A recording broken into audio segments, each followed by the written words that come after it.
Oi, queridos! Eu sempre gosto de começar as videoaulas com esse grito pra ver se dá uma acordada na gente, né, gente? Ai, gente! Eu amo vocês, tá? Eu sou o Miguel Arcanjo, ator e artista orientador de teatro pela Fundação Educacional e Cultural Deodato Santana, oferecidos pela Prefeitura Municipal de São Sebastião. Esta aula faz parte do projeto Fazendo Arte, curso livre de teatro, tá? Essa é a nossa 10ª videoaula de uma sequência da história do teatro. E finalmente a gente chegou no Brasil. A história do teatro no Brasil, parte 1. Essa que é a nossa videoaula de hoje, tá? Então vamos lá? A implantação do teatro no Brasil foi obra dos jesuítas, empenhados em catequizar os índios para o catolicismo e coibir os hábitos condenáveis pelos colonizadores portugueses. Proibir o que os colonizadores portugueses, aqueles que disseram que descobriram o Brasil. Então, os padres jesuítas vieram para o Brasil para catequizar os índios, trazendo uma religião para eles, a religião católica. Eu também sou católico, tá, gente? Não tô falando mal de nada disso, não. O papai, você fala assim, nossa, meu pai assistiu ali o vídeo, falou que você tava falando mal do católico. Não, não estou falando mal. Só tô contando como que foi. Então, os padres jesuítas utilizavam do teatro para catequizar os índios. Você lembra que eu estava explicando sobre a história do teatro? O teatro ele foi banido. A igreja tem um papel muito forte no teatro. Sabe por quê? Porque ela veio banir o teatro, falando que ele não era certo, que não podia acontecer teatro, que era coisa errada, que era pagão e que quem fazia teatro ia pro inferno. Era assim que era visto. Aí depois descobrindo que ela veio de novo, utilizando do teatro para catequizar novamente as pessoas, os padres, né? Agora no Brasil ele também ele foi ascendido dessa maneira. Mas aí, vocês lembram que eu abri um parêntese numa aula anterior? Que até que eu disse que o teatro no Brasil, ele não chegou com os índios, com os padres jesuítas? Por quê? Se nós pegarmos a essência do surgimento da arte, né? Da essência de como surgiu a arte, que foi através dos rituais. Se nós colocarmos que o teatro foi pelos padres jesuítas, a gente vai perder a essência, vai jogar fora todos os rituais indígenas. Então o teatro já existia no Brasil, não foi com a presença. Tá, ele foi escrito, tá escrito lá assim, ó, que a implantação do teatro no Brasil foi obra dos jesuítas. Eu discordo, porque aqui já existiam os rituais, os índios já faziam seus movimentos, já tinham os deuses. Assim a gente tá perdendo a nossa essência, a essência do que já existia aqui no Brasil. Mas eu vou seguir aqui contando pra vocês a história do jeito que foi escrita, mas eu quero que vocês parem pra pensar assim também, sabe? Pera lá, meu. Eu sou brasileiro, eu defendo os índios, eu defendo a minha cultura. Então aqui já existia assim teatro, já existiam as manifestações. Aí fala lá, na escrita do teatro, tá escrito assim, ó. O padre José de Anchieta, nascido em 1534, vivendo até 1597, em quase uma dezena de outras obras de dramaturgia religiosa medieval, e sobretudo Gil Vicente, notabilizou-se a tarefa de preocupação mais religiosa do que artística. Então ele veio para o Brasil trazer a sua religião, né? O catolicismo, e ele esqueceu tudo que já tinha aqui. O padre ele não ponderou, não pegou, entendeu? Só vamos pegar então a essência do índio, vamos pegar toda a cultura que ele já tem, vamos respeitar isso. Isso não foi respeitado. Até hoje o índio não é respeitado no Brasil e a gente precisa de respeitar as essências. A gente precisa de fomentar, se nós fomentamos cultura. E eu não estou aqui para trazer conflito de nada de pensamento. Eu só estou aqui para dizer para você que escreveu falando que o teatro ele veio através dos padres jesuítas, você não respeitou a essência indígena, tá?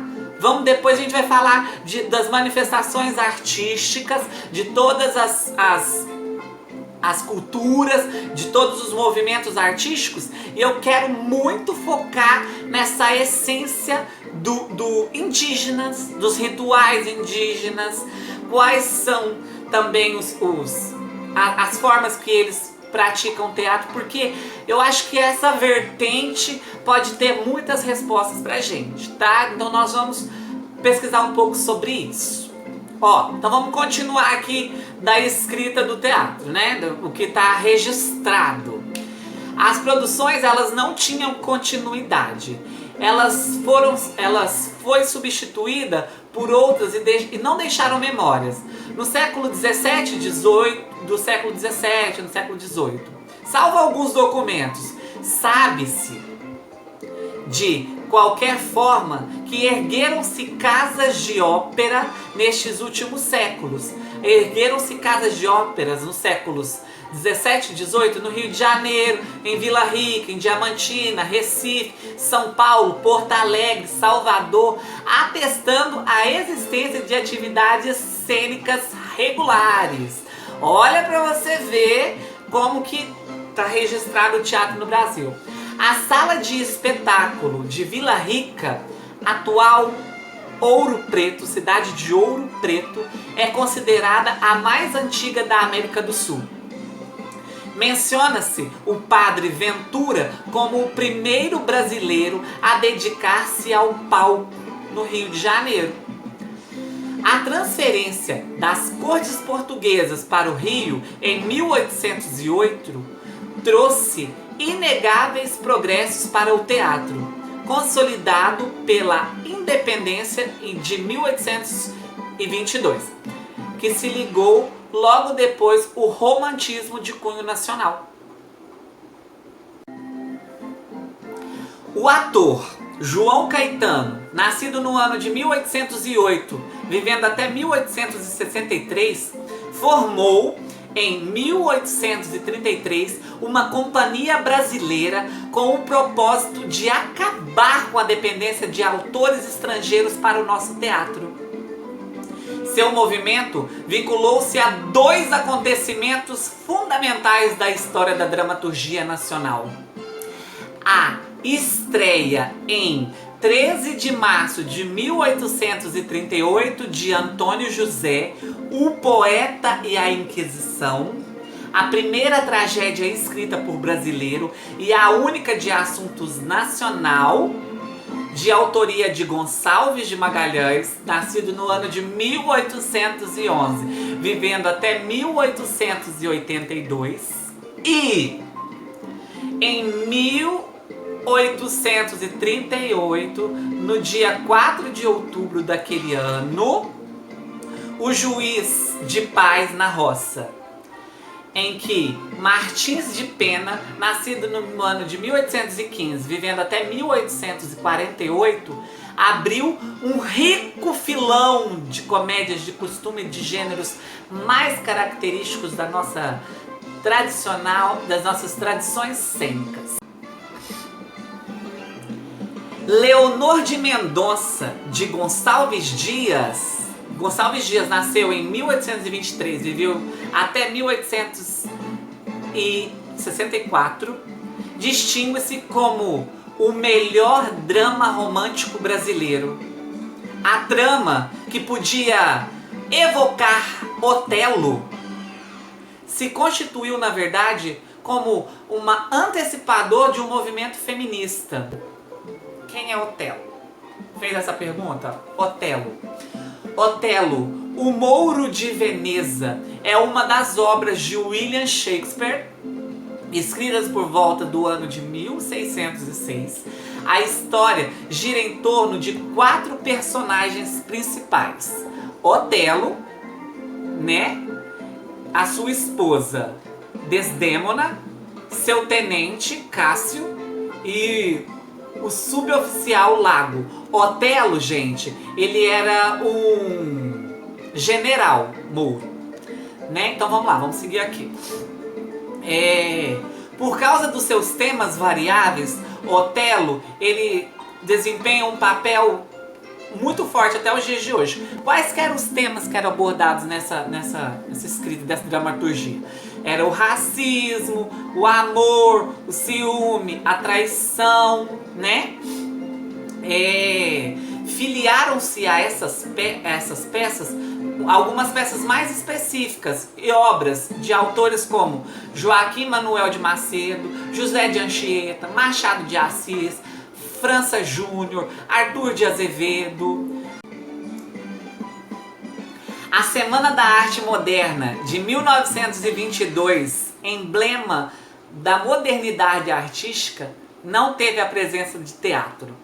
Só na década seguinte, Oswaldo André, nascido em 1890, vivendo até 1954, um dos líderes, publicou 3 peças. Entre elas, O Rei da Vila, que se tornou, em 1967, um manifesto do tropicalismo. Tropicalismo, o que é isso? Qual foi esse movimento? Tropicalismo. Foi um movimento cultural brasileiro que surgiu sob a influência das correntes artísticas da vanguarda e da cultura pop nacional e da estrangeira, como o rock and roll e o concretismo, misturando manifestações tradicionais da cultura brasileira a inovações estéticas radicais. Tinha objetivo comportamentais que encontraram eco em boa parte da sociedade sob a ditadura militar no final da década de 1960. Movimentou-se principalmente nas músicas, cujos maiores representantes foram Torquato Neto, Caetano Veloso, Gal Costa, Gilberto Gil e os Mutantes. O tropicalismo foi uma forma de se expressar sobre a ditadura militar. Naquele ano, registrava-se a hegemonia dos astros, representados por Leopoldo Frois e depois por um Procópio Ferreira, só em 1943, com a estreia do Vestido de Noiva de Nelson Rodrigues, nascido em 1912, vivendo até 1980, sob a direção de Zemsky, modernizou-se o palco brasileiro. Mas a excelência do texto não iniciou ainda a hegemonia do autor, que se transferiu para as mãos do encenador. Começavam na montagem dos grupos amadores cariocas de Os Comediantes a preocupação com a unidade estilística do espetáculo. Tá bom, chegamos até aqui. Vamos fazer uma parada aqui. Eu quero dizer que é muito importante a gente conhecer a história do teatro, tá? E este momento, apesar de não ser muito agradável, porque nós estamos passando por esta pandemia, Nós todos estamos tendo uma oportunidade de fazer uma imersão nessa história, não é verdade? Na próxima aula, iremos continuar com a história do teatro, tá? Parte 2, no Brasil, a parte 2. Eu gostaria de pedir a vocês que quem puder, continue em casa. É muito necessário você continuar na sua casa. Higienize suas mãos, lave com frequência a roupa que você precisar de ir à rua, use máscara, tá? Vamos nos cuidar para esse momento logo passar e a gente poder estar todos nós juntos novamente, tá bom? Eu tô aguardando ainda os vídeos, tá? Aqui no grupo do WhatsApp, lá no meu particular também, tá bom? E vamos continuar com a leitura da obra de William Shakespeare, Romeu e Julieta. Como que está aí, mamães? Tá dando tudo certo? Então tá bom. Muito obrigado. Eu sou o Miguel Arcanjo, ator, artista orientador de teatro, e essa foi a nossa videoaula, a história do teatro no Brasil, parte 1. E até a nossa próxima aula. Um beijo, gente. Fiquem com Deus. E até a próxima.